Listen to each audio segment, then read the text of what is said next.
The universe has rules. Constants that hold across dimensions, variables that shift with each choice made. Elizabeth had learned this truth in Blood and Fire, watching infinite versions of herself die in infinite towers. But she'd never seen a constant quite like this, a massive ring of carved stone, symbols locked in sequence, erupting with a cascading wave of shimmering energy that defied every law of physics she understood. The Stargate. She'd opened a tear. An instinct now, as natural as breathing, seeking escape from the remnants of Columbia's collapse. The rift had shown her this, a military facility buried in a mountain, soldiers with automatic weapons, and that impossible ring. Something about it called to her, resonated with the same quantum frequencies she manipulated when tearing through realities. So she stepped through. The gate room of Stargate Command erupted into controlled chaos the moment Elizabeth emerged from thin air 3 feet above the ramp. No wormhole had activated. No chevrons had locked. The Stargate stood cold and inactive, yet reality itself had split open like fabric, and a young woman in a blue dress tumbled through onto the metal ramp. Klaxons blared. Blast doors slammed shut. 24 weapons trained on her before she could stand. Unscheduled reality breach! Someone shouted from the control room. No gate activation, no incoming wormhole, sensors are going haywire. Elizabeth raised her hands slowly, her heart hammering. She'd seen enough soldiers across enough dimensions to know when she was one wrong move from death. Please, I'm not a threat. I'm just lost. That's what they all say. Came a dry voice from the control room. A man in Air Force blues descended the stairs with the casual confidence of someone who'd seen too much to be surprised anymore. Silver-haired, weathered, with eyes that assessed her in seconds. I'm General Jack O'Neill. 2 L's. And you just appeared inside the most secure facility on the planet without using the giant ring we specifically built for that purpose. So forgive me if I'm a little skeptical about the lost angle. Behind O'Neill came 3 others. A tall woman with short blonde hair and the bearing of both soldier and scientist. A man in glasses whose eyes held depths of old grief. A towering figure with a gold symbol on his forehead and presence that radiated warrior discipline. SG-1. She'd seen them through tears, dozens of versions across adjacent realities. Heroes. Protectors. The best Earth had to offer against threats that spanned galaxies. My name is Elizabeth, she said carefully. Elizabeth Comstock. I can open doorways. Between realities. Dimensions. I was trying to escape, and I felt something here. Something that resonates with my ability. She gestured toward the Stargate. That ring. It's not just moving through space, is it? There's quantum entanglement, dimensional folding. Carter? O'Neill glanced at the blonde woman. Major Samantha Carter stepped forward, lowering her weapon but keeping it ready. Sir, sensors are detecting unprecedented quantum fluctuations. Whatever she did to get here, it's still affecting local space-time. The gate's responding. Addresses are shifting by microfragments. Nothing major yet, but if this continues... She studied Elizabeth with scientific fascination warring against military caution. How are you generating this field? I'm not generating anything, Elizabeth said. It's just what I do. I can see possibilities, branches where choices split into different outcomes. And I can open windows, tiers, into those branches. Pull things through, move between them. She paused. Usually. Right now, everything feels sticky. Like there's resistance I've never encountered before. Because the ancients didn't want people messing with their timeline, said the man with glasses, his voice gentle but certain. I'm Daniel Jackson. If you're truly moving between dimensions or alternate realities, you're running into temporal protection technology. The ancients, the civilization that built the Stargates, they had rules about changing the past. Looks like those rules apply to parallel presents too. TLC, the Jaffa warrior, inclined his head. Can you demonstrate this ability? Elizabeth hesitated. Every instinct screamed that she could trust these people. She'd seen versions of them sacrifice everything for others across a dozen realities. But she'd also learned that trust was earned through truth, not blind faith. If I open a tier here, it might destabilize your gate further. But she concentrated, feeling for the familiar quantum threads. There, just a small one. She reached out with her mind and twisted. Reality split. A window opened in the air, hovering 5 feet off the ground. Through it, SG-1 could see another version of this gate room. Another version of themselves, Carter shouting coordinates, Daniel bleeding from a head wound, Tilk firing at something off-screen while O'Neill dragged an unconscious airman toward the gate. That's one possibility, Elizabeth said quietly. A branch where something went wrong today. Where you didn't detect me in time, where the disturbance I caused created an opening for something else. She closed the tear with a thought. I can see thousands of these. Millions. It's how I survived Columbia. Columbia? Daniel perked up. The space shuttle program? No. A city in the sky. Elizabeth's voice went distant. Built by a man who thought he was a prophet. My father. He imprisoned me in a tower for 20 years because he knew what I could do. Knew I could see through his lies. The room fell silent. O'Neill's expression softened almost imperceptibly. Yeah, we know a thing or two about false gods. Carter, what's the danger assessment? Sir, if her ability is genuinely creating dimensional fractures, we need to understand it fast. The gate network operates on incredibly precise coordinates. Even slight quantum variance could send teams to wrong addresses, or worse, trap them in transit. Carter turned to Elizabeth. Can you control it? Stop the interference? I don't know, Elizabeth admitted. I've never encountered anything like your Stargate before. It's almost like it's trying to communicate. Like it recognizes what I can do and wants to. She trailed off, sensing something at the edge of perception. Something's coming. Through your gate. But the address is wrong. I can see it branching, pointing to 3 different destinations at once. Alarms shrieked. The Stargate burst to life without warning, chevrons locking in impossible sequence. Unscheduled off-world activation, the technician shouted. Receiving 3 IDCs simultaneously from different locations. That's not possible. Welcome to my world, O'Neill muttered. Carter, kill it? Can't, sir. Something's overriding the Iris protocol. The wormhole stabilized, shimmering with wrong colors. And through Elizabeth's tear-touched perception, she saw them.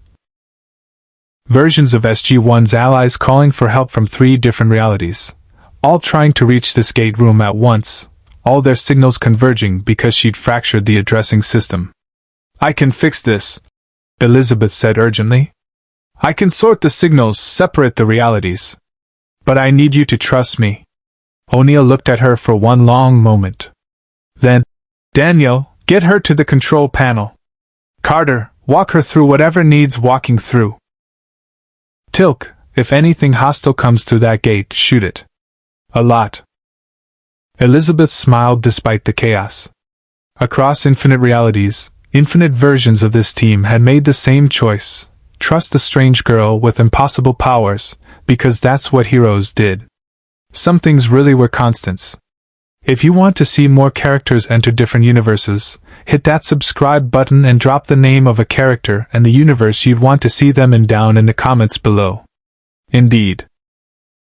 She reached for the quantum threads of 3 converging realities and began to untangle them, her power harmonizing with ancient technology for the first time. Behind her, the Stargate roared with infinite possibility. The control room's holographic display lit up with cascading data streams that made even Carter's eyes widen. Elizabeth stood before the ancient-designed interface, her hands moving through air that shimmered with quantum possibilities only she could see. 3 distinct wormhole signatures pulsed on the screen, each trying to occupy the same space-time coordinate. This shouldn't be possible, Carter breathed, fingers flying across her keyboard. The gate's failsafes should prevent simultaneous connections from multiple origins. It's like someone's broadcasting from 3 different addresses at once. Not someone, Elizabeth murmured, eyes unfocused as she perceived the dimensional fractures. 3 someones. 3 versions of the same team, all trying to dial home at the exact moment might destabilize your network. She twisted her wrist, and on the main screen, the jumbled signals began separating into distinct streams. They're all calling from P3X421, but from 3 different realities where that planet turned out very differently. Daniel leaned over Carter's shoulder, studying the data. Can you tell which one is our reality? Our team?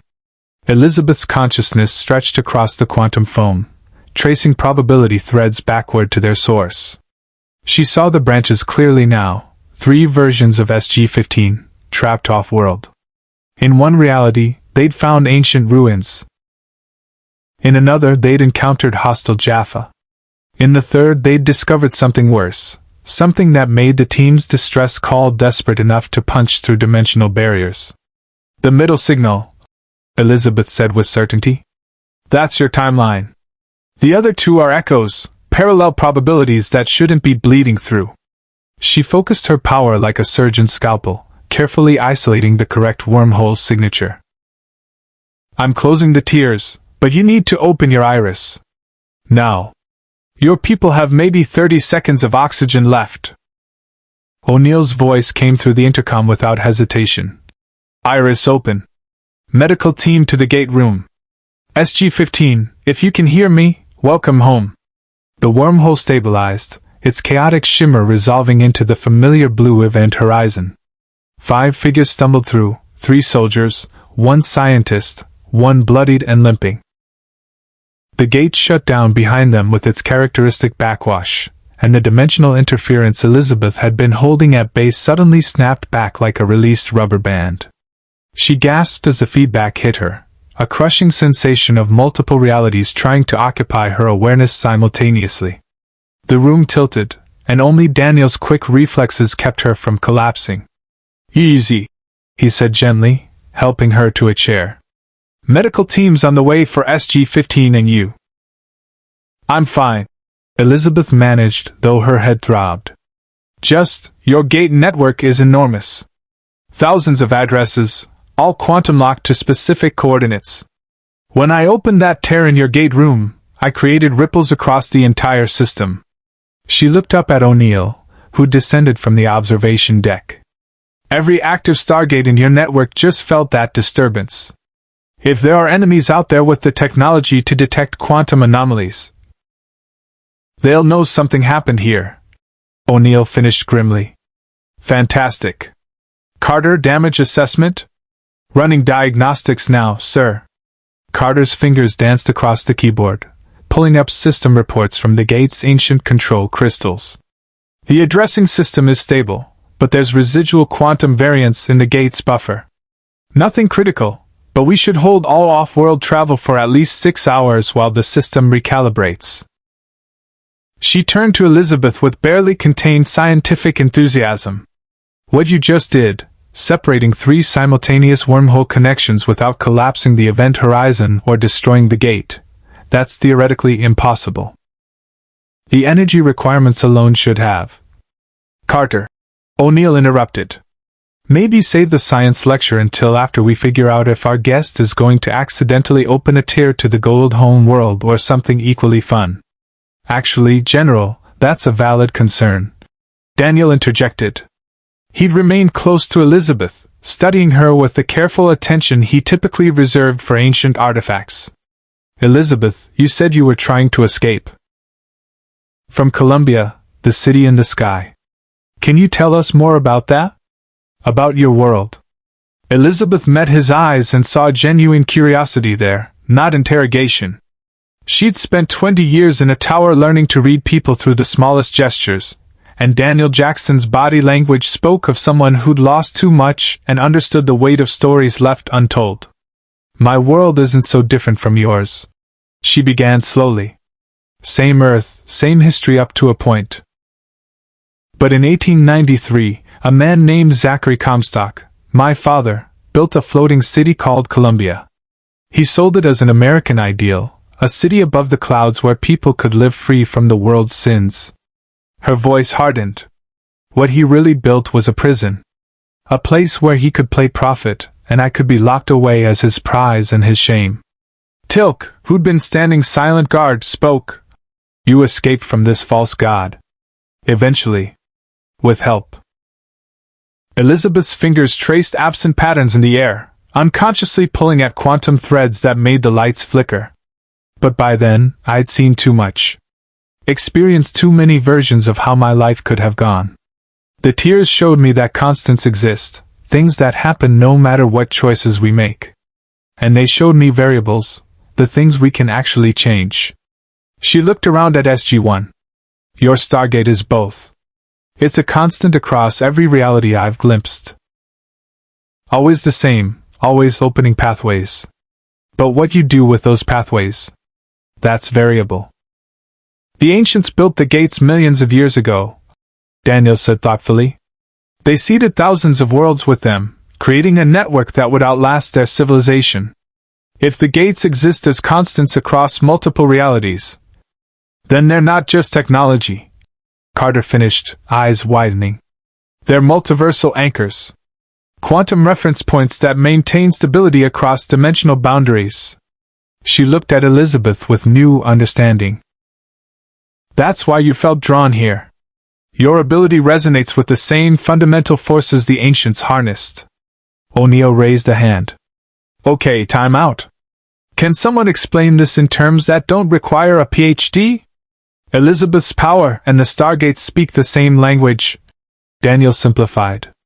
Which means she might be able to do things with the gate network that we never imagined possible. Or accidentally break reality, O'Neill countered. No offense. None taken. Elizabeth managed a tired smile. You're right to be cautious. Every time I open a tear, I risk creating permanent fractures in the fabric of space-time. I've seen realities collapse into each other, watched people cease to exist because their timeline got pruned by paradox. She straightened in her chair despite her exhaustion. But I've also learned control. Discipline. And if your gate network really does operate on the same principles as my tears, then maybe I can help you instead of being just another problem. Sir, Carter interjected, reading from her display. SG-15's mission report just came through. They were investigating ancient ruins on P3X421 when they detected an energy signature matching descriptions of Anubis's sensor technology. If his forces detected the same quantum disturbance we did, then we've got incoming. O'Neill finished. He studied Elizabeth for a long moment, the calculation clear in his expression. Threat or asset? Liability or opportunity? All right. Elizabeth Comstock, welcome to Stargate Command. You're officially in protective custody until we figure out exactly what you are and what you can do. Carter, I want round-the-clock monitoring of the gate system. Daniel, get her settled in VIP quarters, the secure ones. Tilk, double the guard rotation. And me? Elizabeth asked. O'Neill's expression softened slightly. You get some rest. Then we figure out if you're the key to understanding the ancients' technology better, or if you're about to make our lives significantly more complicated. He paused. My money's on both. As security escorted her from the control room, Elizabeth caught one last glimpse of the Stargate through the observation window. Inactive now, just carved stone and dormant Naquata. But she could see its potential, infinite addresses, infinite possibilities, infinite worlds waiting to be reached. For the first time since escaping Columbia, she felt something unexpected, purpose. The VIP quarters were comfortable in the way only military facilities managed, functional furniture, bland walls, and a security camera discreetly mounted in the corner. Elizabeth sat on the bed, still wearing her blue dress, now rumpled and stained from her journey through dimensions. A guard stood outside. Another at the end of the corridor. They weren't taking chances. She couldn't blame them. Closing her eyes, Elizabeth let her awareness drift outward, testing the limits of her ability in this new reality. The sensation was different here, denser somehow. Like trying to see through water instead of air. Those ancient temporal protections Daniel had mentioned created resistance she'd never encountered before, a kind of quantum friction that made opening tears feel like pushing through honey. But the Stargate itself? That sang to her. She could feel it 28 levels below, dormant but alive with potential energy. And beyond it, threading out through space like a vast web, the Gate network.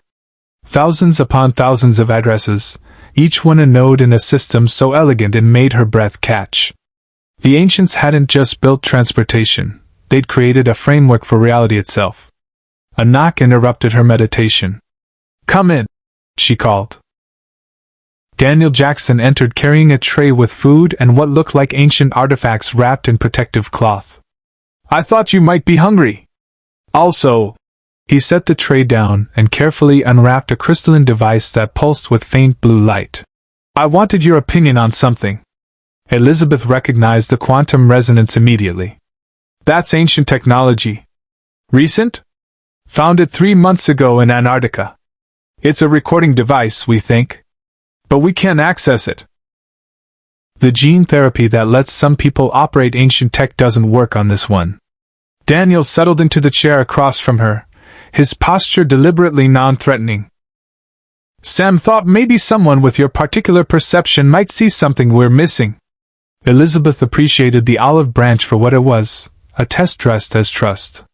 She reached for the device and gasped as information flooded her senses. "It's not locked," she breathed. "It's waiting. This device doesn't respond to genetics, it responds to quantum consciousness. The ancient who made this wanted it to activate only for someone who could perceive multiple timelines simultaneously." Her fingers traced the crystal's surface, and it blazed to life. A hologram erupted into the room, an ancient woman in flowing robes, her expression grave. "If you're seeing this, you perceive reality as we once did." The image spoke in a language Elizabeth shouldn't understand but somehow did. "You stand at the convergence of infinite possibilities. Know this, the gates are more than pathways between worlds. They are anchors preventing reality itself from fragmenting into chaos. We built them as a gift and a safeguard. But we also built them as a test." The hologram shifted, showing schematics of the gate network overlaid with quantum probability maps. "One day, someone will come who can see the branches, who can navigate the spaces between. That person must choose, use the gates to explore infinity, or protect the stability of a single timeline. Both paths lead to vastly different futures." The image flickered. "We chose ascension. Abandoning the physical to exist across all possibilities simultaneously. You may face a similar choice. We left this message as a warning. Power to traverse realities comes with the burden of witnessing every tragedy you cannot prevent, every loss that remains constant despite your best efforts. Are you strong enough to bear that weight?" The hologram faded. Elizabeth sat frozen, the ancient's words echoing her own experiences so precisely it hurt. "Elizabeth?" Daniel's voice was gentle. "They knew," she whispered. "The ancients knew someone like me would eventually find their gate network. This device, it's been waiting millions of years for someone with my ability to activate it." She looked up at Daniel, tears threatening. "They're warning me. Telling me that just because I can see infinite possibilities doesn't mean I should try to change them." Daniel was quiet for a moment then. "When I ascended, when I became an energy being like the ancients, I could see everything. Past, future, alternate timelines. It was beautiful and terrible." He removed his glasses, cleaning them absently. "The hardest part was coming back down. Returning to linear time, to not knowing what comes next. To living with uncertainty." "Why did you come back?" "Because my team needed me. Because seeing everything meant I couldn't truly be present for anything." Daniel replaced his glasses. The ancients' non-interference policy. Their refusal to help even when they could prevent catastrophe. It drove me crazy when I was ascended. But now I understand. If you can see every possible outcome, every branching path, you become paralyzed. You stop living and start calculating. Elizabeth nodded slowly. "Constants and variables. Some things happen no matter what, those are constants. The variables are our choices within those constraints. But if you try to control all the variables, you destroy the meaning of choice itself. Exactly. Daniel leaned forward. So here's my question. What do you want to do? Not what you can do. What do you want? The question struck her like a physical blow. For 20 years in the tower, what she wanted had been irrelevant. Comstock controlled everything. Even after escaping, she'd been reactive, fleeing, surviving, reacting to threats. But what did she actually want? I want to understand, she said finally. The ancients mastered technology that looks like magic. They built a network connecting galaxies. They learned to ascend beyond physical form. But they also left people behind to fight wars they could have prevented. She met Daniel's eyes. I want to know if there's a middle path. A way to use what I can do to help without trying to control everything. Daniel smiled. Then you've come to the right place. That's basically SG-1's mission statement. Before Elizabeth could respond, the lights flickered. Red alert klaxons blared through the facility. Unscheduled off-world activation. The announcement echoed through hidden speakers. All personnel to battle stations. Daniel was on his feet instantly, one hand on his sidearm. Stay here. Security will. No. Elizabeth stood, and the air around her shimmered with quantum potential. Someone's coming through that gate, and I can see 3 different versions of how this plays out. In 2 of them, people died because I wasn't there to help separate the timelines. Elizabeth. In 1 version, you die trying to protect me. She fixed him with an intense stare. I've watched too many good people die across too many realities, Daniel. I won't let it happen here if I can prevent it. Daniel studied her for 3 heartbeats, then nodded. All right. But you follow my lead, stay behind me, and if I say run, I open a tear and disappear. Elizabeth finished. I understand. They ran toward the gate room. The corridor filled with armed personnel moving with practiced efficiency. Elizabeth followed Daniel through the organized chaos, her perception already reaching ahead to sense what waited in the gate room. What she felt made her blood freeze. Through the opening wormhole, something was testing the dimensional barriers, something that understood quantum mechanics well enough to trace the disturbance she'd caused back to its source. And unlike the accidental signal overlap from SG-15, this was deliberate. Something had detected her power, and it was coming to Earth. The gate room erupted with the familiar whoosh of an incoming wormhole. Elizabeth and Daniel reached the observation deck as the event horizon stabilized, its surface rippling with colors that shouldn't exist, purples and greens bleeding through the standard blue shimmer like oil on water. That's not normal, Carter stated from her console, fingers flying across the keyboard. The wormhole's quantum signature is fluctuating. Whatever's coming through is scanning our reality, testing dimensional stability. O'Neill stood at the window, arms crossed. Please tell me it's not the replicators doing something new and terrifying. Negative, sir. This is different. The energy pattern matches. Carter's eyes widened. Oh no. Sir, this matches Anubis's sensor technology, but modified. Enhanced. It's like someone took his quantum detection systems and turbocharged them. Through the observation window, Elizabeth watched as metallic objects began emerging from the gate. Not Jaffa warriors, not gold shock troops. Spherical probes, each one roughly the size of a basketball, hovering on anti-gravity fields. They dispersed through the gate room with unnerving precision, scanning surfaces with beams of pale green light. Tilk raised his staff weapon. I recognize these devices. Anubis deployed similar probes when seeking ancient technology. They scan for quantum signatures and report findings to his mothership. How many ships does he have in orbit? O'Neill demanded. Unknown, O'Neill.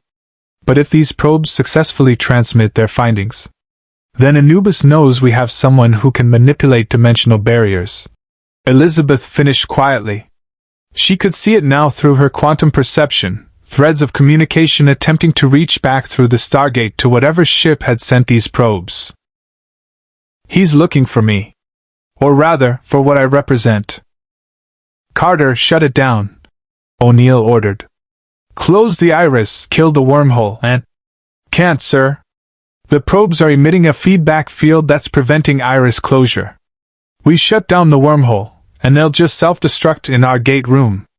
The explosion would take out this entire level. One probe drifted toward the observation window, its green scanning beam sweeping across the faces behind the glass. When it reached Elizabeth, the beam intensified, pulsing with what could only be recognition. It found me, she said. Daniel, I need to get down there. Absolutely not, O'Neill interjected through the intercom. You stay put while we... Elizabeth opened a tear. Reality split in the observation deck, and she stepped through, emerging on the gate room floor 20 feet below. The tear closed behind her before anyone could follow. Damn it! O'Neill's voice echoed from above. Security, get down there now! But Elizabeth was already moving. She could see the quantum threads connecting each probe to its neighbors, creating a networked intelligence designed to gather and transmit information.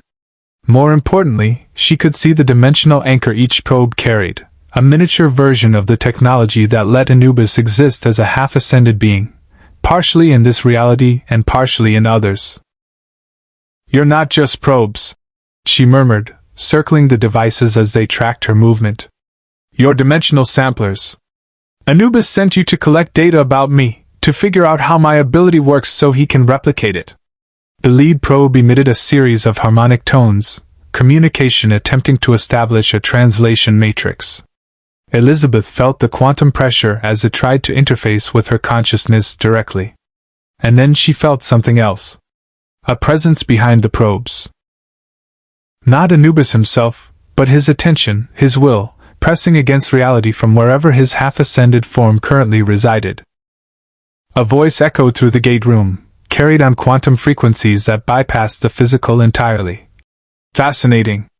A human who touches the space between spaces. I have searched millennia for such a specimen. Elizabeth, get away from them! Carter's voice over the intercom, urgent. But Elizabeth stood her ground. She'd faced Comstock, a man who thought himself a prophet, who'd imprisoned her for 2 decades. She'd watched Booker DeWitt die 1,000 deaths across 1,000 realities. She'd collapsed universes and witnessed the heat death of entire timelines. She would not be intimidated by another false god. You're Anubis, she said calmly. Half-ascended. Existing between physical and energy form because the ancients cast you out but couldn't fully destroy you. You want my ability because you think it will give you the power to finish your ascension. To become fully energy and bypass their restrictions. The presence intensified. Perceptive. Join me willingly, and I shall grant you power beyond imagining. Together, we could reshape realities, correct the flaws in countless timelines, become as gods across infinite universes. I've heard that speech before, Elizabeth said. Different words, same promise. Comstock offered me heaven. You're offering me godhood. But both require the same price, giving up my humanity. My choice. Becoming a tool for someone else's vision. She raised her hands, and the air shimmered with quantum potential. Around her, she could see the probability branches splitting, futures where she accepted, where she refused, where she fought, where she ran. Constants and variables playing out in infinite permutation. But one constant remained clear. If these probes transmitted their data back to Anubis, he'd understand enough about her ability to create weapons that could destabilize the entire gate network. Could tear holes between realities that would never close. Could collapse dimensions into each other in cascading catastrophe. That couldn't be allowed to happen. I'm afraid I'll have to decline, Elizabeth said. But I'll give you something to remember me by. She reached into the quantum fabric and twisted. Every probe in the gate room lit up simultaneously as she forced the feedback loop through their dimensional anchors. Instead of scanning her, they began scanning each other, recursive quantum analysis creating an impossible data loop. The probes shuddered, their anti-gravity fields flickering. Impossible, Anubis's voice hissed. You cannot. I can see every possible way your technology could fail, Elizabeth said, sweat beading on her forehead from the effort. And I'm choosing the one where it fails right now. The probes exploded. Not with fire and shrapnel, but with dimensional implosion, each device collapsing into a quantum singularity roughly the size of a pinhead before winking out of existence. The backlash sent Elizabeth staggering, and only Tilk's sudden appearance through a side door kept her from collapsing. The Stargate shut down with a dying backwash of energy. Silence fell over the gate room. Medical team, now! O'Neill's voice cut through the quiet. Elizabeth sagged against Tilk's supporting arm, her head pounding from the quantum backlash. But through the pain, she felt satisfaction. Anubis had gotten no data. His probes were gone, erased from reality so completely that not even their quantum signatures remained. You fought well, Tilk said quietly, genuine respect in his voice. I just didn't want to be his weapon, Elizabeth managed. Been there. Never again. Daniel and Carter rushed into the gate room, medical personnel close behind. But it was O'Neill's expression that caught Elizabeth's attention as he descended from the observation deck. No longer purely skeptical, but calculating in a different way. So, the general said, stopping in front of her. You just destroyed half-ascended gold technology using nothing but your mind, prevented Anubis from getting intel that could threaten the entire planet, and you did it by turning yourself into bait. He paused. Carter, what's the official SGC policy on recruiting people who can weaponize quantum mechanics? Carter actually smiled. We don't have one, sir. She'd be the first. Then let's write one. O'Neill looked at Elizabeth. How do you feel about joining SG-1?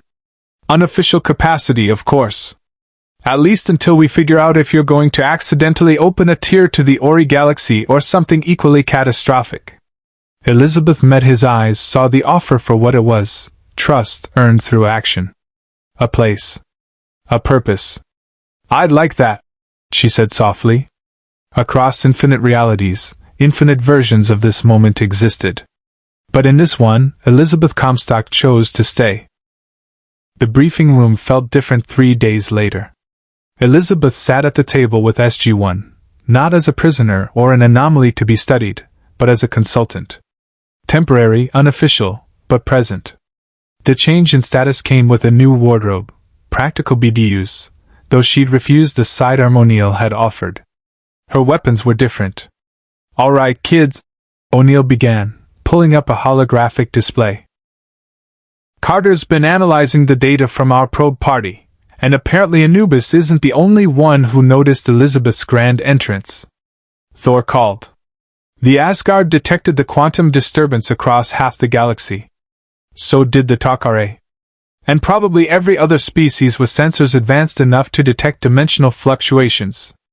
We've become a target, Tilk stated simply. More specifically, Elizabeth has, Carter clarified, nodding toward her. Any faction with knowledge of ancient technology will understand what she represents, a potential key to accessing capabilities the ancients themselves possessed. The ability to perceive and navigate alternate realities could revolutionize gate travel, temporal research, even ascension studies. Daniel leaned forward. Which means everyone from the Takare to the Gold System Lords will want to either recruit her or eliminate her as a threat. Fantastic. O'Neill sighed. So our options are what? Lock her in a vault? Send her through the gate to hide on some remote planet? Teach her to play dead convincingly? Actually, sir. Carter pulled up a series of images. I have another proposal. 3 days ago, Elizabeth showed us something when she saved SG-15. She opened a tear and we saw an alternate version of P3X421. A reality where that planet developed differently. The screen displayed ruins, massive structures that gleamed even in the static image. What if we could intentionally access those alternate realities? Explore branches where ancient outposts were built in different locations, where technology developed along different lines? You want to use her as a dimensional tour guide, O'Neill said flatly. I want to use her as a consultant on a scientific expedition. Carter corrected. There's a planet we've been trying to access for 2 years, P7X992. In our reality, it's a dead world. Atmospheric toxins, no gate address that works properly. But if Elizabeth could show us an alternate version where the planet survived. Elizabeth finished, understanding dawning. She concentrated, reaching out with her perception to find the gate address Carter had mentioned. There, she could see it. Multiple versions of P7X992 spreading across probability space. Most dead or dying. But one. There's a branch where the planet never collapsed. Where ancient structures still stand, intact and functional. She gestured, and a tier opened in the middle of the briefing room. Through the shimmering window, they could see it, a world of crystalline spires and flowing water, ancient architecture gleaming under twin suns. Automated systems moved through streets that had been abandoned in this reality for millennia. And at the center of it all, a structure that made Carter gasp. That's a repository, she breathed. A complete ancient database facility. In our reality, that planet's repository was destroyed when the atmosphere collapsed. But in that branch, it survived, Daniel finished, all evident in his voice. Elizabeth, can you maintain this tear? Can we actually cross through to that reality? Elizabeth felt the strain of holding the dimensional window open, but nodded. For a few minutes. But there's a problem. That reality isn't ours. If we cross over, we'd be visitors in a world that has its own history, its own versions of events. We could contaminate their timeline, or worse, our presence that could create paradoxes. The ancients' temporal protection protocols would prevent major paradoxes, Carter theorized. And if the planet is truly abandoned in that reality as it is in ours, there'd be no one to contaminate. O'Neill studied the tier with the expression of someone who'd learned to be cautious about things that seemed too good to be true. Daniel, you're the ancient expert. What's your read? Daniel removed his glasses, cleaning them as he thought. The ancients explored alternate realities. There are references in their databases to probability manipulation and quantum pathway navigation. They had the technology but chose not to use it extensively, probably for the same reasons Elizabeth mentioned. The risk of paradox, of damaging other timelines. He replaced his glasses. But a controlled expedition to a dead world in an alternate reality? That's lower risk. We wouldn't be changing anyone's history, just accessing information that would otherwise be lost to us. Tilk? O'Neill asked. The Jaffa warrior met Elizabeth's eyes. I have witnessed this human face Anubis's technology without fear. She destroyed his probes to protect this facility. If she believes such a mission is possible, I trust her judgment. Elizabeth felt warmth at the vote of confidence. I can do it. But I need to establish an anchor point, a way to keep the tear stable while we're on the other side. Otherwise, if I lose concentration or get knocked unconscious, the window could close and strand us in the alternate reality. How do we create an anchor? Carter asked, already pulling up technical schematics. The Stargate itself could work. Elizabeth said slowly, the idea forming as she spoke. It exists as a constant across realities. The ancients built that stability into the network. If I synchronize my tear with an inactive gate, use it as a quantum reference point, the tear should remain stable as long as the gate doesn't activate. Carter's eyes lit up. That's brilliant. We could dial the address to P7X992 in our reality, establish the connection even though it dead ends, and use the active wormhole as a dimensional bridge. Elizabeth opens her tear parallel to our wormhole, and we'd have a stable pathway between realities. With the added benefit that we can shut it down fast if something goes wrong, O'Neill noted. I actually like this plan, which worries me. What's the catch? Elizabeth closed the tear, the briefing room returning to normal. Energy cost. Holding a tear open for an extended period, especially one large enough for people to walk through, drains me significantly. And if anything in that alternate reality has defensive systems designed to detect dimensional intrusions, then we could be walking into a trap, Daniel finished. The ancients would have protected their repositories. If the facility's automated defenses perceive us as dimensional intruders, we deal with it, O'Neill decided. Same as we deal with every other ancient booby trap, gold ambush, and replicator infestation. Together as a team. He looked around the table. All in favor of the stupidly dangerous science expedition? 4 hands went up. Elizabeth hesitated, then raised hers as well. Motion carries, O'Neill said. Carter, prep the equipment. Daniel, dig through the ancient database for anything on dimensional protocols. Tilk, weapons check. Elizabeth. He paused. You're officially part of SG-1 for this mission. Try not to accidentally collapse both realities into each other. I'll do my best, Elizabeth said, managing a smile despite the nervous flutter in her stomach. As the meeting broke up, Daniel lingered behind. Hey, you don't have to do this. If the risk is too high. I know, Elizabeth interrupted gently. But you were right before. I came here asking what I wanted to do, not what I could do. And I want to help. Want to prove that my ability isn't just a weapon or a threat. That it can actually serve a good purpose. Daniel nodded, understanding. Just remember, you're not alone anymore. You don't have to carry the weight of infinite possibilities by yourself. Elizabeth thought of her tower, of 20 years watching the world through tears, isolated and imprisoned. Thought of Booker's sacrifices across countless timelines. Thought of every moment she'd borne the burden of seeing all possible futures alone. I'm beginning to realize that, she said softly. 4 hours later, SG-1 stood in the gate room, weapons checked and equipment packed. Elizabeth could feel the Stargate's quantum presence, ready to activate.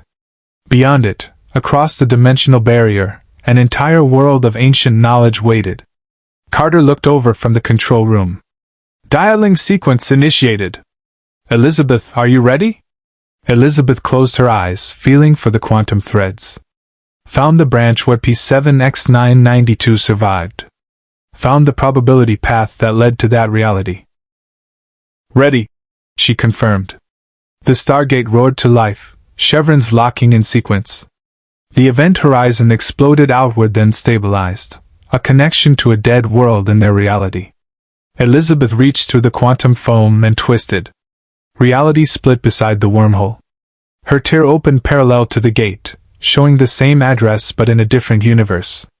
Through it, they could see the crystalline city gleaming under alien suns. Wormhole stable, Carter reported. Tear is... I'm reading as stable too. Elizabeth's quantum signature is locked to the gate's coordinates. This is incredible. Then let's go be incredible on the other side, O'Neill said. SG-1, move out. They stepped through the tear into another reality. And Elizabeth felt the ancient defenses activate the moment they arrived. The air on the other side tasted different, sharper, richer with ozone and something indefinable that made Elizabeth's quantum senses tingle. P7X992's alternate version spread before them in crystalline glory, ancient architecture reaching toward twin suns that cast everything in amber and rose. Wow, Daniel breathed, already pulling out his camera. The preservation is perfect. These structures look like they were built yesterday. Carter's scanner beeped frantically. Reading massive power signatures throughout the city. Whatever's maintaining these buildings has been running continuously for... She checked her readings.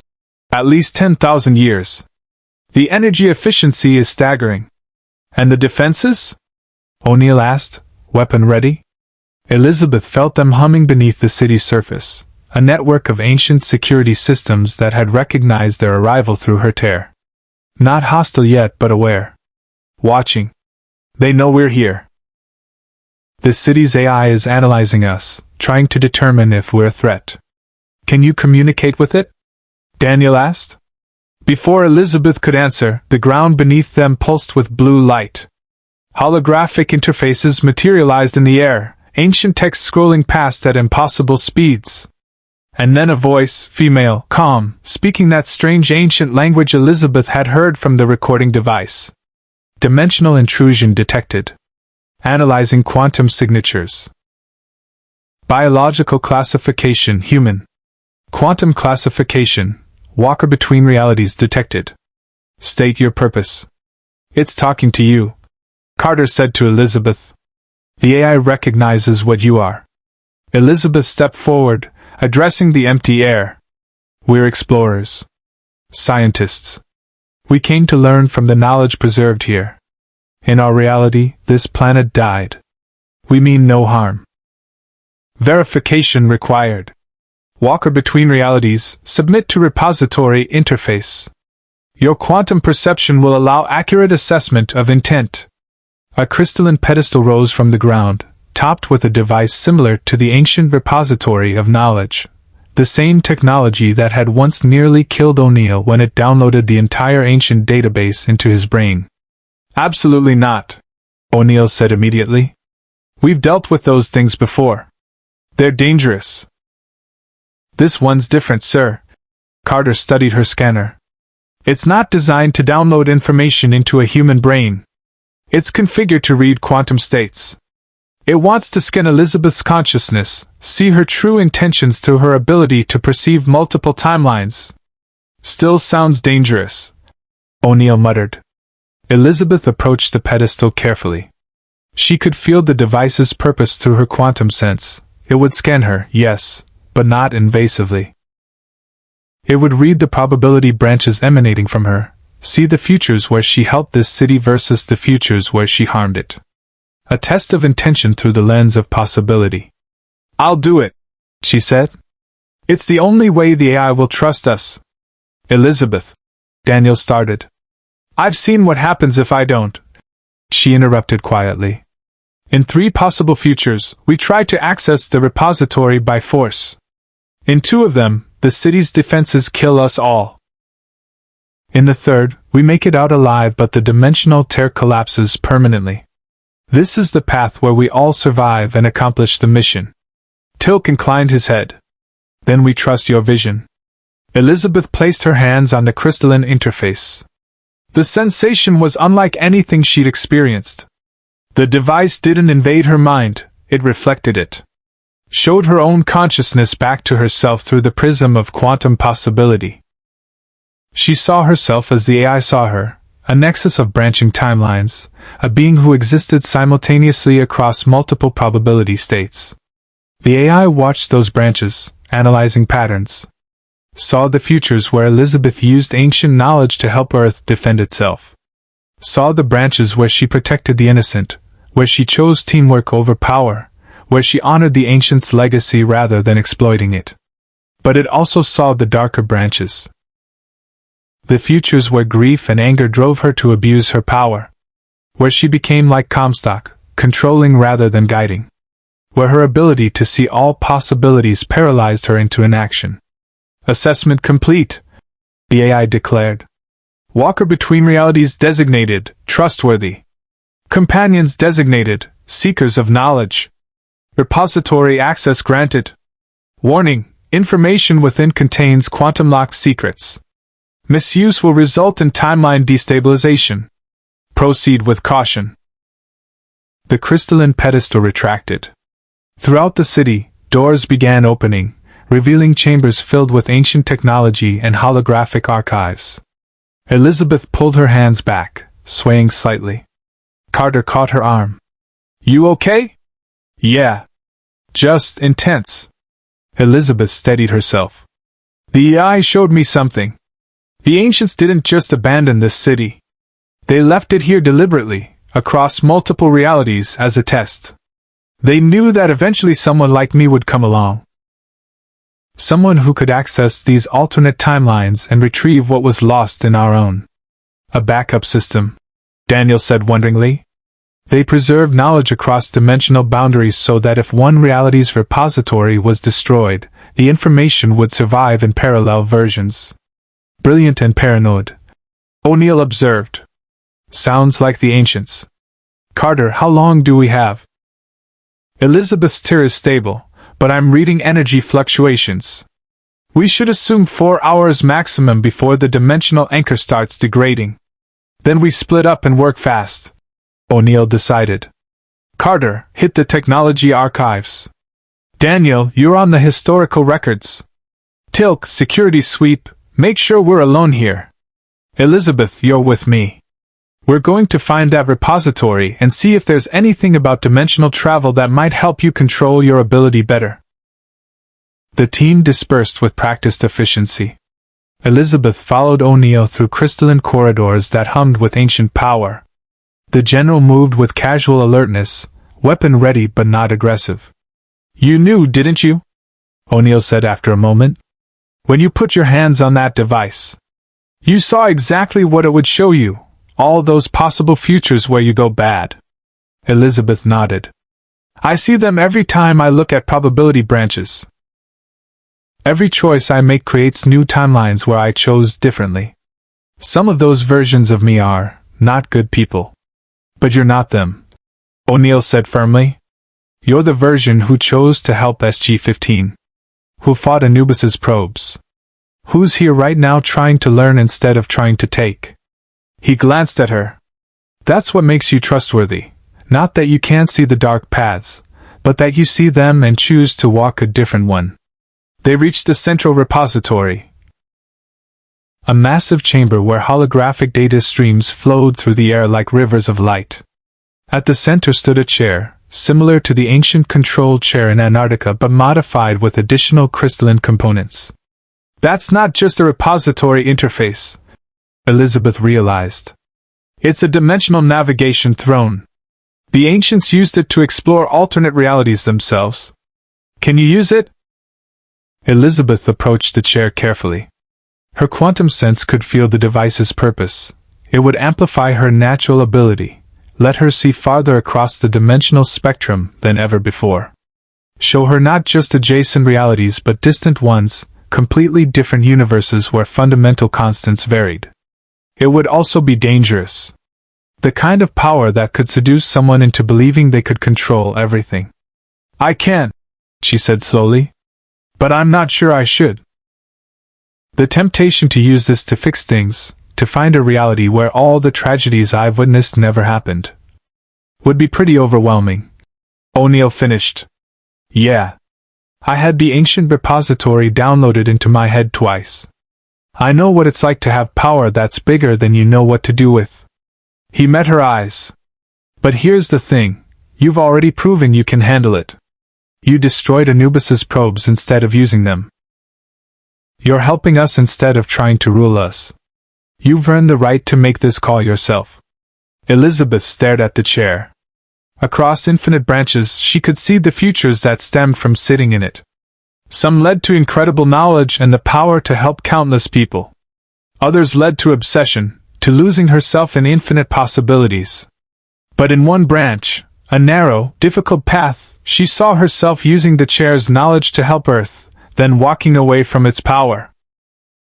Choosing limitation over omniscience. Choosing to remain human. I'll use it, she decided. But only long enough to download tactical information about dimensional threats. The ancients must have cataloged dangers from other realities. If Anubis knows about me, other threats might too. We need to know what's coming. She sat in the chair before she could second-guess herself.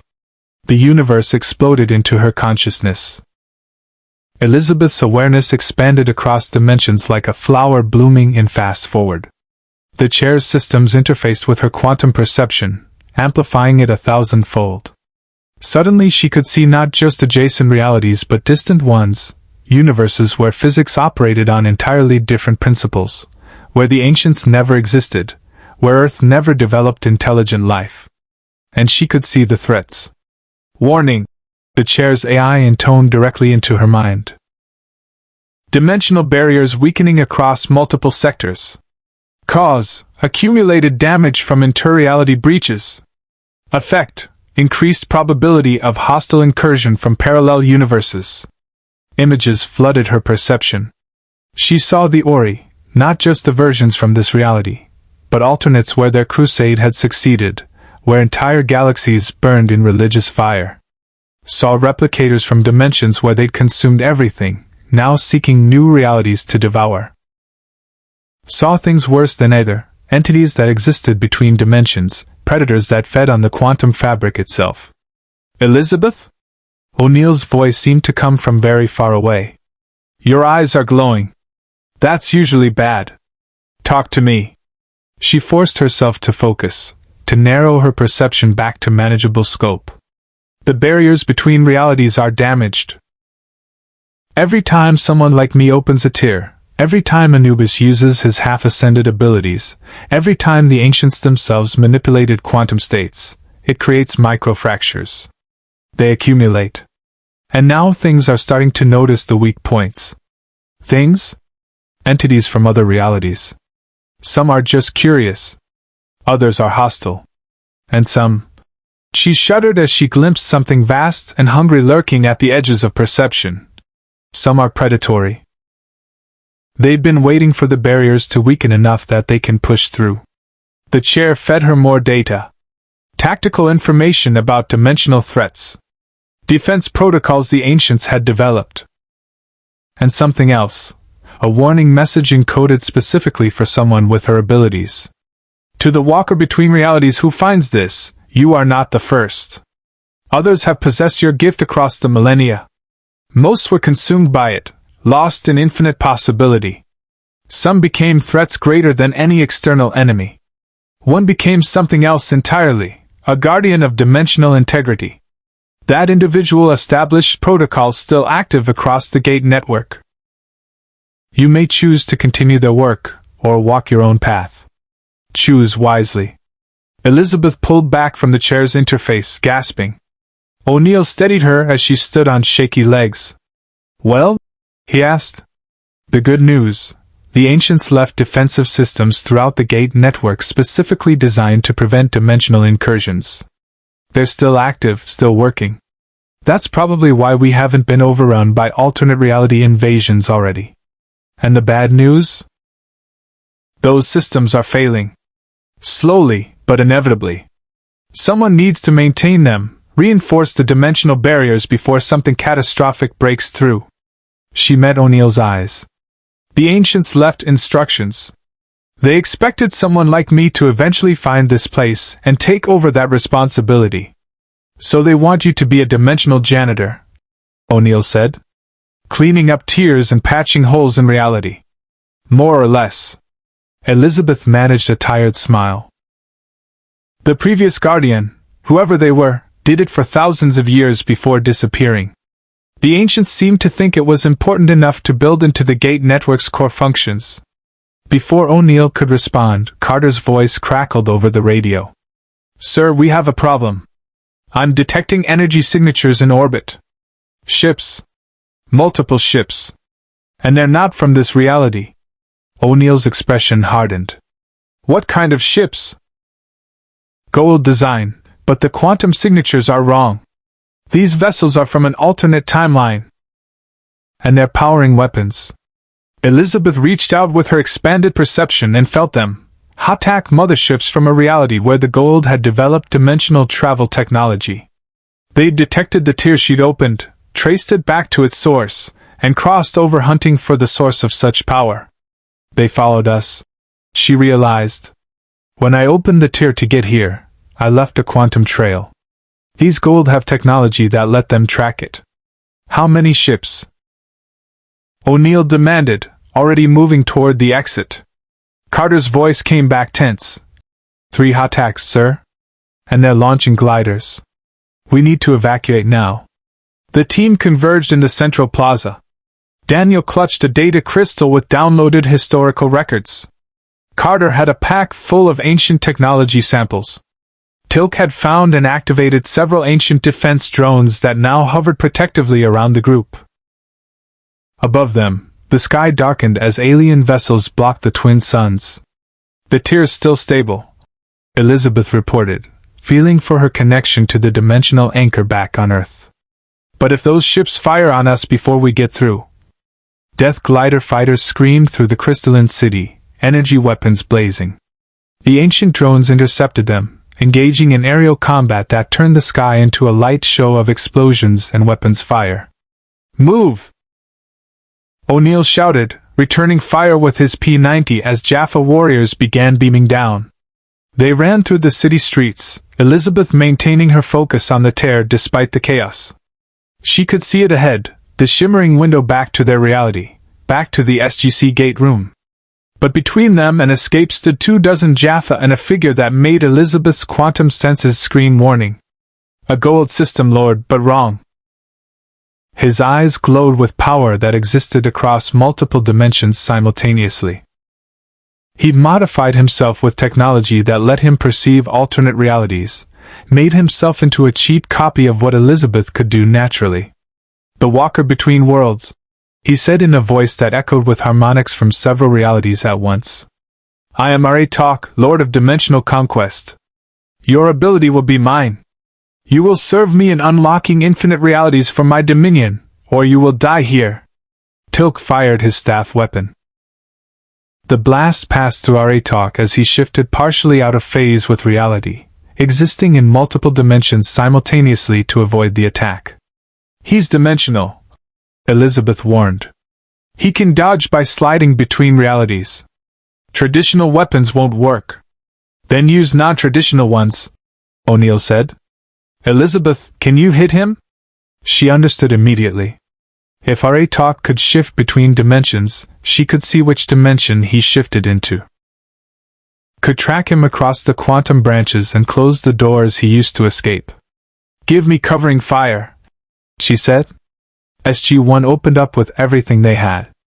P-90 rounds, staff weapon blasts, ancient drones, all forcing Wraith to constantly phase shift to avoid damage. And with each shift, Elizabeth tracked him, learned his pattern, saw the limited range of dimensions he could access. Then she reached into the quantum foam and began closing those dimensions off. Wraith phased to avoid a drone strike, and found himself trapped solid in baseline reality, as Elizabeth sealed the dimensional pathways he'd been using. His eyes widened in shock as he suddenly became vulnerable. Tilk didn't give him a second chance. The staff weapon blast caught Wraith's center mass, and the gold went down. "Jaffa!" one of the warriors shouted. "The god has fallen! Retreat!" The Jaffa began beaming back to their ships, their morale broken by their lord's defeat. "Go!" O'Neill ordered, pushing toward the tear. Before they decide to bombard the entire city. They sprinted the last 100 yards. Daniel went through first, then Carter, then Tilk. O'Neill paused at the threshold, weapon ready to cover Elizabeth's retreat. She could feel the dimensional anchor straining back on Earth, her power stretched thin, maintaining the connection. Above them, the Hatak motherships were powering main weapons, preparing to turn the entire city to glass and slag. Elizabeth ran for the tear, O'Neill right behind her. They crossed to reality an instant before plasma bombardment turned crystalline spires into vapor. Elizabeth collapsed in the SGC gate room, her connection to the tear snapping like an overstressed cable. Behind them, the dimensional window sealed shut, cutting off all view of the alternate reality. The Stargate deactivated with its characteristic backwash. "Medical team!" someone was shouting. But Elizabeth forced herself to sit up, pushing away the concerned hands. "Did everyone make it?" "We're all here," Daniel confirmed, looking shaken but alive. "You did it. You got us out. And we got this." Carter held up her pack of ancient technology, grinning despite her exhaustion, including complete schematics for dimensional defense systems. "Elizabeth, with what you learned from that chair and what I recovered from their archives, we might actually be able to stabilize the barriers between realities. Prevent more incursions like our Wraiths." Elizabeth looked around at her team and realized she'd started thinking of them that way. Her team. People who trusted her, fought beside her, survived impossible odds together. "Then we have work to do," she said. O'Neill offered her a hand up. "Welcome to SG-1, Elizabeth. Officially this time. You've earned it." She took his hand, let him pull her to her feet. Across infinite realities, infinite versions of this moment existed. But in this one, Elizabeth had found something she never had in Columbia: a family. 2 weeks after the P7X992 mission, Elizabeth stood in a converted laboratory 3 levels below the gate room. Ancient technology covered every surface: holographic displays showing dimensional maps, crystalline interfaces monitoring quantum fluctuations across the gate network, and at the center of it all, a modified version of the repository chair they'd retrieved from the alternate reality. Carter worked at a nearby console, comparing energy readings. The dimensional barriers are definitely degrading faster than the ancients predicted. I'm detecting microfractures forming along the gate network at 12 times the baseline rate. Because people like me keep poking holes in reality, Elizabeth said quietly, guilt gnawing at her. Every tear she'd opened to escape Columbia, every window she'd used to see alternate timelines, each one had contributed to the damage. Not just you, Daniel interjected from where he sat translating ancient texts. The ancients themselves used dimensional technology extensively. Anubis uses it every time he shifts between ascended and physical form. The Ori's very existence as ascended beings creates quantum stress. This has been building for millions of years. You're just the first person aware enough to see it. The blast doors opened and O'Neill entered with Tilk, both looking grim. We've got a situation, O'Neill announced. Thor just contacted us. The Asgard have detected a massive dimensional disturbance in the Pegasus galaxy. Something's trying to break through from another reality, and it's big enough that it's affecting Stargates all the way back here. Elizabeth immediately reached out with her quantum perception, extending her awareness across the vast distance to Pegasus. What she felt made her blood freeze. It's a Wraith hive ship, she reported. But not from this reality. From an alternate timeline where the Wraith won. Where they consumed every human in Pegasus and moved on to other galaxies. They've been searching for new feeding grounds, and they've detected the weak points in our dimensional barriers. How long until they break through? O'Neill asked. Elizabeth consulted the dimensional maps. 6 hours. Maybe less. And when they do, they'll establish a stable tear large enough to bring through their entire fleet. We're talking hundreds of hive ships from a reality where they've had 10,000 years to breed without opposition. The room fell silent as the implications sank in. Can we seal the breach? Carter asked. Use the dimensional defense protocols you learned from the ancient repository? I can try, Elizabeth said. But it would require me to physically travel to the breach point and reinforce the barrier from close range. The gate network's automated defenses aren't strong enough on their own anymore. Pegasus Galaxy, O'Neill said flatly. That's Atlantis territory. We need to coordinate with Shepard's team, get you through the Atlantis gate to wherever this breach is forming. Tilk stepped forward. I will accompany you. If alternate reality Wraith break through, their feeding process will be even more devastating than the ones we know. This threat cannot be allowed to materialize. I'm going too, Carter said firmly. Someone needs to monitor the dimensional equations and provide technical support. Plus, I've been wanting to see Atlantis in person. Daniel looked torn.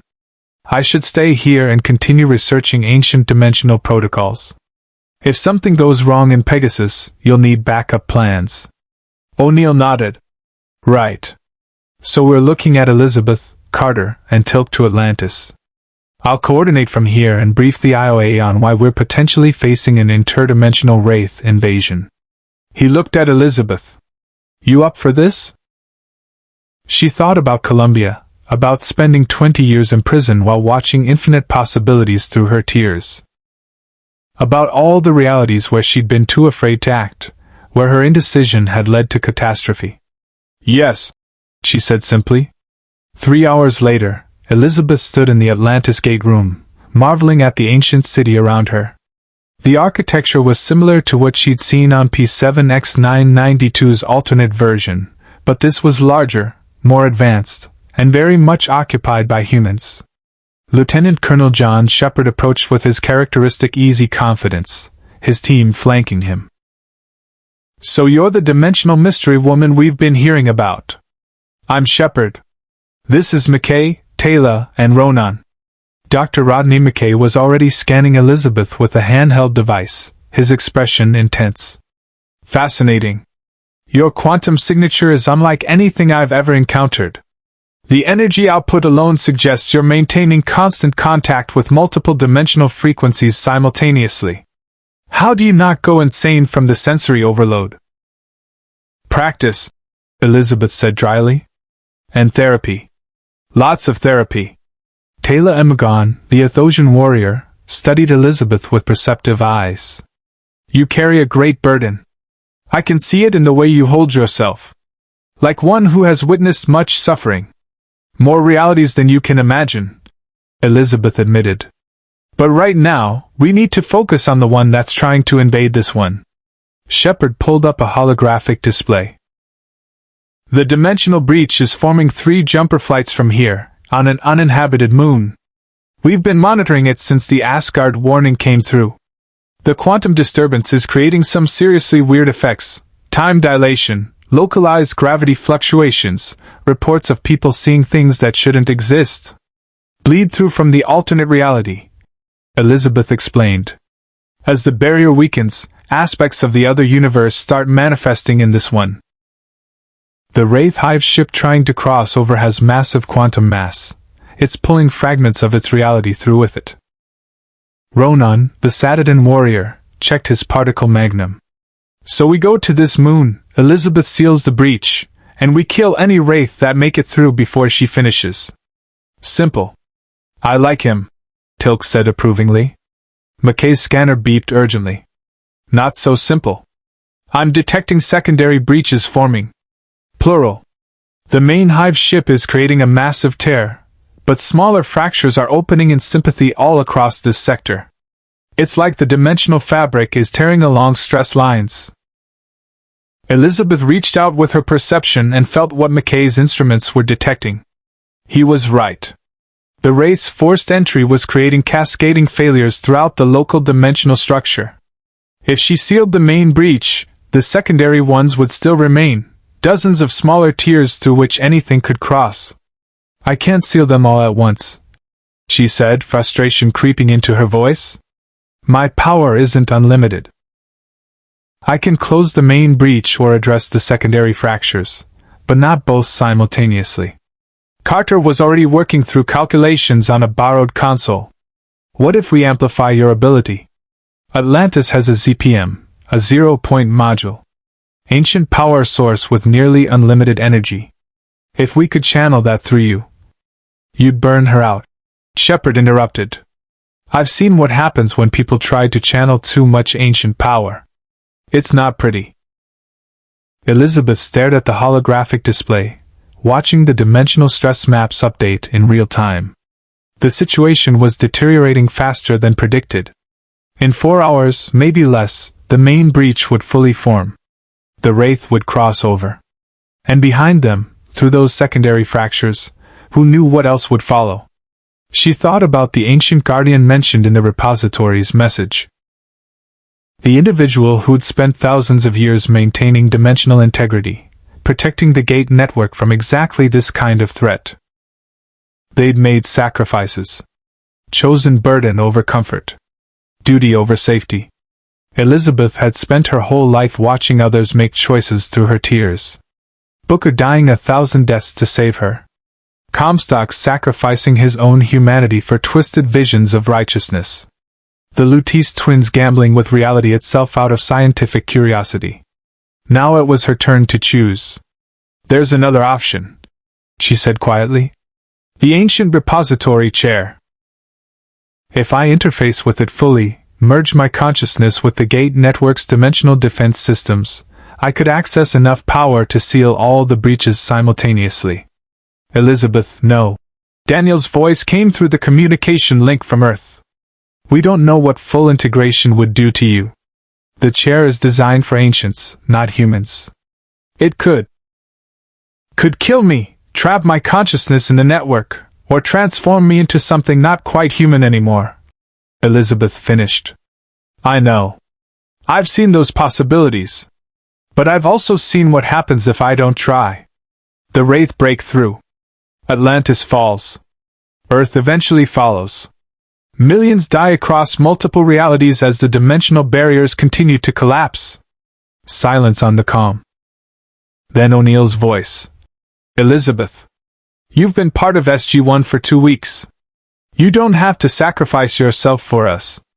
We'll find another way. There is no other way, she said gently. And it's not a sacrifice if I'm choosing it freely. For the first time in my life, I'm not being controlled or manipulated or imprisoned. I'm choosing to help. To be the guardian the ancients knew would eventually be needed. She looked around at the faces watching her. Shepard, McKay, Taylor, Ronan, Carter, Tilk. Heroes who fought impossible battles every day. Who sacrificed constantly to protect others. Besides, she added with a small smile, I've seen the futures that branch from this choice. Not all of them end badly. In some I come back. Different maybe. Changed. But still me. And in others? Carter asked quietly. In others I don't. But the people I care about survive. And sometimes that has to be enough. The puddle jumper cut through Pegasus space, Shepard's hands steady on the ancient controls. Elizabeth sat in the back compartment, the modified repository chair secured to the deck with magnetic clamps. Carter monitored dimensional readings while Tilk and Ronan checked weapons, preparing for whatever might come through before Elizabeth could seal the breaches. Approaching the coordinates, Shepard announced. And yeah, that's not good. Through the forward viewport, reality itself looked sick. The space around the uninhabited moon rippled like heat shimmer, colors bleeding together in ways that hurt to look at. Fragments of the alternate reality were already manifesting, ghostly images of Wraith hive ships that flickered in and out of existence, wreckage from battles fought in other timelines, even the briefly visible corpses of humans who died in that darker universe. The main breach is forming at the moon's north pole, McKay reported from Atlantis, his voice crackling through the comm. Dimensional integrity at 17% and falling. You've got maybe 30 minutes before it fully opens. Elizabeth could feel it without instruments, a vast, hungry presence pressing against the barrier between realities. The alternate Wraith had found a weak point, and were forcing it open through sheer quantum mass and determination. Behind them, she sensed their entire fleet waiting to surge through. Hundreds of hive ships. Billions of Wraith who'd consumed everything in their reality, and needed new feeding grounds. They couldn't be allowed through. Shepard set the jumper down on the lunar surface, the craft's shields flickering as dimensional instabilities washed over them. Through the canopy, the stars looked wrong, constellations shifting as light from multiple realities overlapped and interfered. Atmospheric integrity is stable, barely, Carter said. We can operate outside the jumper, but I'm reading quantum radiation at dangerous levels. We'll need to work fast. They exited into a landscape of nightmare. The moon's surface cracked and reformed constantly as different versions of it tried to occupy the same space. In some realities, this moon had been colonized. In others, destroyed. In still others, transformed by ancient technology into something else entirely. All those possibilities bleeding through at once. At the North Pole, visible even from their landing site several kilometers away, reality simply ended. A massive tear in spacetime through which Elizabeth could see the alternate universe clearly, endless Wraith hive ships stretching to infinity, all oriented toward this one breach point. Set up the chair here, Elizabeth instructed, her voice steady despite her fear. I need line of sight to the main breach. They worked quickly, Tilk and Ronan providing security while Carter and Shepard positioned the repository chair and connected it to a portable ZPM. The ancient power source hummed to life, its energy signature making Elizabeth's quantum senses sing. This is insane, McKay muttered through the comm. The power levels you're about to channel would vaporize a normal human. Even with the chair's safety protocols. I'm not a normal human, Elizabeth said simply. She looked at each of her companions in turn. If something goes wrong, if I lose myself in the integration, We'll pull you out, Carter promised. No one gets left behind. Elizabeth smiled at that. Very SG-1 of you. She settled into the chair. The interface activated immediately, recognizing her quantum signature. Ancient systems came online throughout the Gate network, defensive protocols that had been dormant for millennia suddenly flooding her consciousness with data. She could see the entire network now, every Stargate across multiple galaxies, all connected through quantum entanglement that transcended normal spacetime. And she could see the damage. Millions of years of accumulated stress, microfractures throughout the dimensional fabric, weak points where reality had worn thin. The Ancients' automated repair systems had been holding it together, but barely. The system needed maintenance. Needed a guardian. Elizabeth opened herself fully to the chair's interface. Her consciousness expanded explosively, merging with the Gate network's artificial intelligence. Suddenly she existed in millions of places simultaneously. Every active Stargate became an extension of her awareness. She could feel teams dialing in from distant worlds, sense the quantum signatures of travelers moving through wormholes, perceive the entire beautiful complexity of the Ancients' greatest achievement. But with that awareness came responsibility. She could feel the Wraith pressing against the dimensional barrier, could sense secondary breaches forming throughout Pegasus. Time was fragmenting around the primary tear. She could see both the present moment and possible futures superimposed over each other. In one future she failed. The Wraith broke through. Atlantis fell within hours. In another she sealed the breach but burned out her own consciousness in the process, becoming a ghost in the machine. In a third she found the narrow path between, maintaining her humanity while wielding power enough to heal reality itself. That was the path she chose. Drawing on the ZPM's nearly infinite energy, Elizabeth reached through the Gate network to grasp the dimensional fabric. She could see the tiers clearly now, the main breach and 47 secondary fractures, all spreading like cracks in glass. She began to seal them. It was like stitching reality itself, pulling the edges of torn spacetime back together and fusing them with quantum force. Each seal burned through massive amounts of energy, the ZPM's power channeling through her consciousness to reinforce dimensional barriers that had weakened over eons. The Wraith felt what she was doing and pressed harder, trying to force the breach open before she could close it. Elizabeth gritted her teeth against the pressure, feeling the alternate reality hive ship's combined mass pushing against her efforts. Elizabeth's vital signs are spiking, Carter reported urgently. Neural activity is off the charts. She's everywhere. Her consciousness is distributed across the entire Gate network. On the moon's surface, Elizabeth's body convulsed in the chair as her mind fought a battle on quantum scales. She sealed one breach, then another, working her way toward the primary tear. But the Wraith were adapting, using their own biotechnology to reinforce the breach from their side. It wasn't enough. She needed more power, more focus. Elizabeth reached deeper into the chair's systems, accessing ancient knowledge that had been locked away even from the Ancients themselves. She touched the fundamental code underlying the Gate network, the original programming the Ancients had established when they first built the Stargates. And she rewrote it. Not drastically. Not foolishly. But she added new protocols, new defensive subroutines specifically designed to prevent dimensional incursions. Made the Gate network itself actively resistant to reality breaches, rather than merely passive infrastructure. The effect was immediate.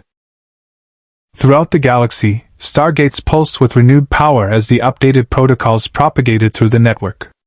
The dimensional barriers strengthened, the microfractures beginning to heal. The alternate reality Wraith, feeling their opportunity closing, made one final desperate push. The primary breach widened for an instant, and 3 Wraith darts shot through. Contact! Ronan shouted, opening fire with his particle magnum. Tilt's staff weapon blazed. Shepard activated the jumper's drone weapons. The darts were destroyed before they could travel 100 meters, but Elizabeth felt more pressing through behind them. She had seconds before the breach widened enough to admit a full hive ship. She made a choice. Drawing on every remaining joule of power in the ZPM, Elizabeth didn't just seal the breach, she cauterized it. She fused the dimensional barrier so completely that nothing could ever tear through at that point again. The backlash sent shockwaves through both realities, and she heard the psychic screams of Wraith caught halfway through as the breach slammed shut with finality. The secondary fractures collapsed simultaneously, sealed by the network's enhanced protocols. Silence. Elizabeth opened her eyes. When had she closed them, and found herself still in the chair, still on the lunar surface. The stars looked right again. Reality had stopped bleeding. Status? She croaked. All breaches sealed, Bouquet reported, wonder in his voice. Dimensional integrity restored to 98% and climbing. The gate network is... Elizabeth, you didn't just fix the damage. You upgraded the entire system. The Ancients' defensive protocols are 50 times more efficient now. She tried to stand and nearly collapsed. Tilk caught her. Easy, Carter said. You've been integrated with the network for 7 minutes. Your neural activity is still normalizing. 7 minutes? It had felt like years. The Wraith? Elizabeth asked. Stuck on their side of reality. Shepard confirmed. Whatever you did, they can't break through anymore. Not here, not anywhere. You built them a wall they can't climb. Elizabeth sagged against Tilk, exhausted beyond measure. But alive. Still herself. Still human, despite channeling power that should have destroyed her. You have done well, Tilk said quietly. You have proven yourself a true warrior. Through her fading connection to the gate network, Elizabeth could feel the Stargates humming with renewed purpose. The dimensional barriers were healing, the accumulated damage of millions of years beginning to reverse. She'd bought the universe time, perhaps centuries before the degradation reached critical levels again. And she'd done it without losing herself. Can we go home now? She asked weakly. I could really use about 12 hours of sleep. I think we can arrange that, Shepard said, grinning. As they loaded back into the jumper, Elizabeth took one last look at the space where the breach had been. In the alternate reality, the Wraith would be searching for other weak points, other ways through. Let them search. The dimensional barriers would hold now. She'd made sure of it. And if they ever found another breach, she'd be ready. 6 weeks after the Pegasus incident, Elizabeth stood in her lab at Stargate Command, monitoring the dimensional integrity maps that had become her constant companions. The gate network pulsed with steady, healthy energy, no new breaches, no concerning fractures. The upgrades she'd implemented were holding. You're going to wear yourself out staring at those screens, Daniel said from the doorway, carrying 2 cups of coffee. Elizabeth accepted one gratefully. Old habits. In Colombia, I spent 20 years watching. Hard to break the pattern. Except now you're not imprisoned. You're choosing to watch. Daniel settled into the chair across from her workstation. There's a difference. She smiled at that. There is. Though General O'Neill keeps suggesting I take leave. Apparently merging your consciousness with an ancient network qualifies as traumatic stress requiring recovery time. He's not wrong. Daniel studied her with that characteristic gentle intensity. What you did in Pegasus, Elizabeth, you rewrote fundamental ancient programming. You accessed parts of the gate network even they kept locked away. That kind of power could have consumed you. It almost did, Elizabeth admitted. For a few seconds there, I could see everything, every possible timeline across the entire network. Past, present, future, all superimposed. I understood why the ancients ascended. When you can perceive that much, staying anchored to a single linear existence feels limiting? Daniel suggested. Necessary, Elizabeth corrected. The ancients ascended, and then locked themselves into non-interference. They saw everything and did nothing. I'd rather stay human and limited if it means I can actually help people. The lab's door opened again. Carter entered with a data pad, her expression a mix of excitement and concern. We've got something.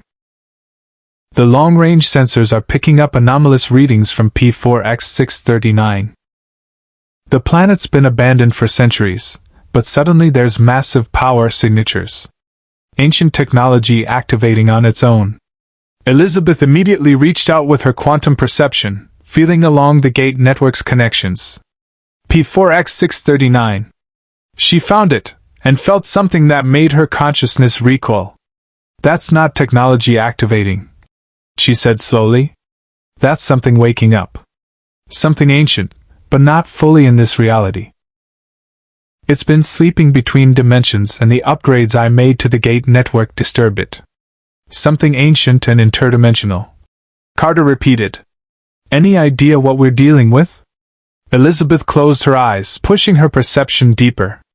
Images filtered through, a vast intelligence, neither ascended nor physical, existing in the spaces between realities.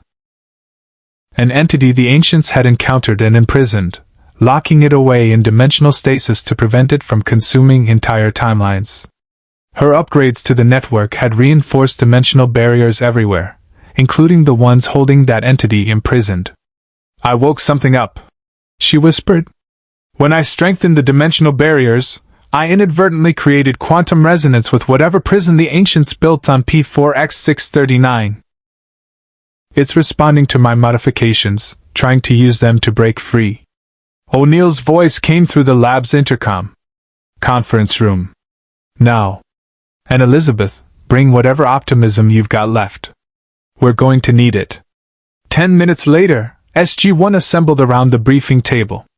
O'Neill stood at the head, arms crossed in his characteristic pose of controlled frustration. So let me get this straight, he said. Elizabeth saves the galaxy from interdimensional Wraith invasion. As a reward, she accidentally pokes an ancient super-prisoner that's been sleeping peacefully for thousands of years. And now said super-prisoner is trying to break out using the very same upgrades that stopped the Wraith. Does that about cover it? Succinct summary, sir, Carter confirmed. I hate ancient security systems, O'Neill muttered. They always have back doors. Tilk, what's your take? The Jaffa warrior had been studying the sensor data with his usual focused intensity. If this entity has been imprisoned since the Ancients' era, it represents a threat significant enough that they chose containment over destruction. The Ancients did not imprison lightly. Daniel? O'Neill prompted. I've been cross-referencing our ancient database. There are references to something called the Threshold Guardian, an entity the ancients encountered when they first began experimenting with dimensional travel. It exists partially in multiple realities simultaneously and feeds on quantum instabilities. The ancients couldn't destroy it, so they imprisoned it in a specially constructed facility on an isolated world. He looked up. That world is P4X639. Of course it is, O'Neill sighed. Elizabeth, can you put it back to sleep? She'd been running calculations since entering the briefing room, feeling out the quantum pathways connecting her network upgrades to the prison facility. Maybe. The entity is using my modifications as a resonance pattern to destabilize its containment. If I can access the prison directly, adjust my upgrades to create destructive interference instead of resonance. English, please. I can fix it, but I have to do it on site. At the prison facility itself. O'Neill studied her for a long moment. You're exhausted from the Pegasus mission. You've been working 18-hour days monitoring the gate network. And now you want to go face-to-face with something that scared the ancients enough to lock it away forever. Yes, sir. Carter, how's SG-1's gate travel schedule looking? Clear for the next 48 hours, sir. Then we dial P4X639 in 1 hour. Full combat loadout. If this thing breaks out of its box while we're there, I want enough firepower to at least annoy it before we die horribly. O'Neill's expression softened slightly. Elizabeth, you don't have to do this alone. That's what teams are for. She looked around the table at the people who'd become her family over the past 2 months. Daniel, who understood the burden of seeing too much. Carter, who shared her scientific curiosity tempered with responsibility. Tilk, who'd faced false gods and never wavered. and O'Neill, who led with dry humor and absolute loyalty. "Thank you," she said simply. The Stargate activated precisely on schedule, the event horizon rippling with familiar blue light. Elizabeth stood on the ramp with SG-1, equipment packed, her connection to the gate network humming at the edge of her awareness. P4X639, Carter announced from the control room. MALP telemetry shows the planet's surface is stable, but quantum readings are off the scale. Whatever's in that prison is definitely waking up. SG-1, you have a go, came the authorization. They stepped through. The transition was different this time. Elizabeth felt the wormhole's quantum mechanics intimately now, understood the way it folded spacetime to create instantaneous travel across light years. Her modifications had made the process smoother, more efficient, safer.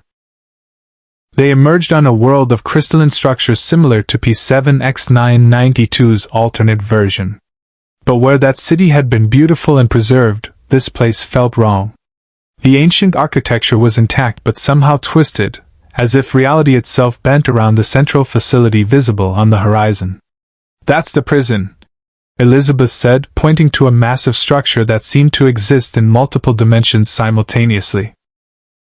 Parts of it flickered in and out of view, and the air around it rippled with quantum distortions. "The entity is close to breaking free. We have maybe 2 hours. Then we better get moving." Shepard's voice came through unexpectedly on their radio. "Because Atlantis just detected the same kind of dimensional disturbance here in Pegasus. Whatever you woke up as friends. Or backup systems. Or this is way worse than we thought." Elizabeth's quantum perception expanded, searching across the gate network. Shepard was right. Similar facilities were activating on 3 other worlds, P9X301, M4X337, and P2X885. The ancients hadn't built one prison for this type of entity. They'd built several, creating a network of containment facilities that now, thanks to her modifications, were all resonating in harmony. "It's not one entity," she realized, horror creeping into her voice. "It's 4. The ancients imprisoned 4 threshold guardians across different parts of the gate network. And my upgrades are synchronizing their awakening." O'Neill's expression went flat. "Carter, please tell me we have a plan that doesn't involve Elizabeth having to fix all 4 at once." "Working on it, sir." Elizabeth stared at the twisted prison structure, feeling the massive presence stirring within. 4 entities that fed on quantum instabilities. 4 threats significant enough that the ancients, masters of dimensional technology, had chosen imprisonment over confrontation. And she'd woken them all up. "We need to move," she said, starting toward the facility. "If even one of them breaks free, it could destabilize the dimensional barriers I just finished reinforcing. Everything I did in Pegasus, all the upgrades protecting the gate network, it all becomes weaponized for these things to exploit." They ran toward the prison, toward an enemy the ancients themselves had feared. Elizabeth's journey through the Stargate had led her here.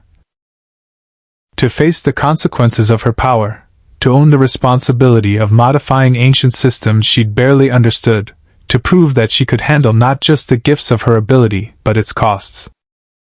Constants and variables, she thought. Some things remain the same across all realities, threats emerge, heroes face them, choices matter. The variable was whether those heroes succeeded or failed. Behind them, the Stargate shut down with its characteristic backwash. Ahead, reality itself began to tear as something vast and hungry pushed toward freedom. Elizabeth's real test had just begun. The prison facility loomed before them, its crystalline walls pulsing with containment energy that had held for millennia. Elizabeth could feel the threshold guardian inside, a consciousness that existed across multiple dimensions simultaneously, hungry and ancient and desperate for freedom. She approached the entrance, SG-1 flanking her with weapons ready. The door responded to her quantum signature, recognizing her connection to the gate network's modified protocols. Inside, the facility was a maze of dimensional folding, corridors that existed in multiple realities at once, chambers that shifted between possible configurations. At the center, suspended in a web of ancient force fields, the Threshold Guardian waited. It was beautiful and terrible. Not a physical being but a pattern of consciousness, visible only because Elizabeth's perception could track its quantum signature across dimensions. It pulsed with hunger, with anger at its imprisonment, with desperate need to feed on the instabilities that marked tiers between realities. Walker between realities. It spoke directly into her mind. You understand. You perceive as we do. You could be free of linear existence, free to experience infinite possibilities simultaneously. Join us. Release us. Together we could transcend. No, Elizabeth said firmly. I've heard that offer before. From my father. From Anubis. From everyone who thinks power and freedom are the same thing. They're not. She reached into the quantum fabric, feeling for the resonance patterns her modifications had created. There, the synchronization frequency that was destabilizing all 4 prisons simultaneously.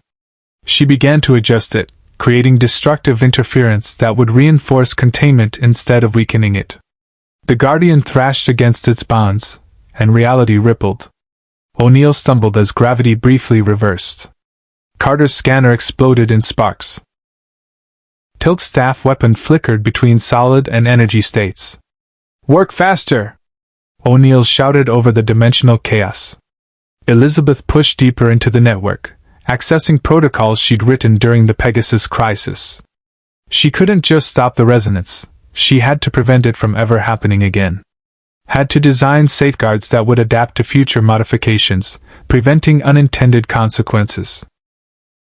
Through her connection to the Gate network, she felt the other SG teams at the remaining 3 facilities, Shepard's team in Pegasus, SG-3 at P9X301, SG-9 at M4X337. All working simultaneously to reinforce containment, while she rewrote the fundamental code. You cannot hold us forever, the Guardian hissed. Eventually your barriers will fail. Time favors us. Then I'll maintain them, Elizabeth interrupted. That's what Guardians do. The ancients left their network incomplete, knowing someone would eventually come along to finish their work. That's me. I'm the dimensional Guardian they predicted.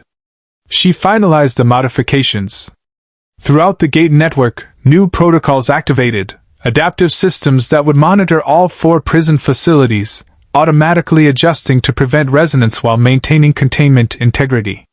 Self-correcting code that would learn from each attempted breach and grow stronger. The Threshold Guardian's presence dimmed, forced back into deeper stasis by the enhanced containment. We will remember you, Walker. When entropy finally claims this reality, we will still exist. And we will be free. Not today, Elizabeth said quietly. The facility stabilized.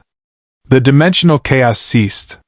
Through the network, she felt confirmation from the other teams. All 4 Guardians successfully re-imprisoned, containment holding, threat neutralized. Elizabeth sagged, exhausted beyond measure. Daniel caught her arm, steadying her. It's done, she managed. The prisons are stable. And I built in safeguards to prevent this from happening again. You also just accepted responsibility for monitoring 4 ancient super prisons for the foreseeable future, O'Neill observed. That's going to look great on your resume. Despite her exhaustion, Elizabeth laughed. I've had worse jobs. At least this one comes with a team. They made their way back to the Stargate, leaving the prison facility to its eternal vigil. As the gate activated for their return to Earth, Elizabeth took one last look at the crystalline structures. She'd come to this universe by accident, fleeing through a tear from Columbia's collapse. Had arrived at Stargate Command with power she barely understood and trauma she'd carried across infinite realities. Now, 2 months later, she had purpose. Had family. Had accepted the responsibility that came with her abilities. Not to control everything, not to fix reality by choosing the best timeline, but to protect the dimensional barriers that let people make their own choices within a stable universe. The ancients had been right. A guardian was needed. Someone who could perceive dimensional threats and respond to them. Someone who understood both the power and the burden of seeing infinite possibilities. Someone who would choose to remain human despite the temptation to transcend. They stepped through the gate, returning home. In the SGC gate room, technicians monitored dimensional stability readings that remained solid and green. General O'Neill met them at the base of the ramp, his expression showing relief. "Good work, SG-1, he said simply. "Elizabeth, you've got 72 hours of mandatory leave. Doctor's orders, which means mine. Use them." "Yes, sir," she agreed, too tired to argue.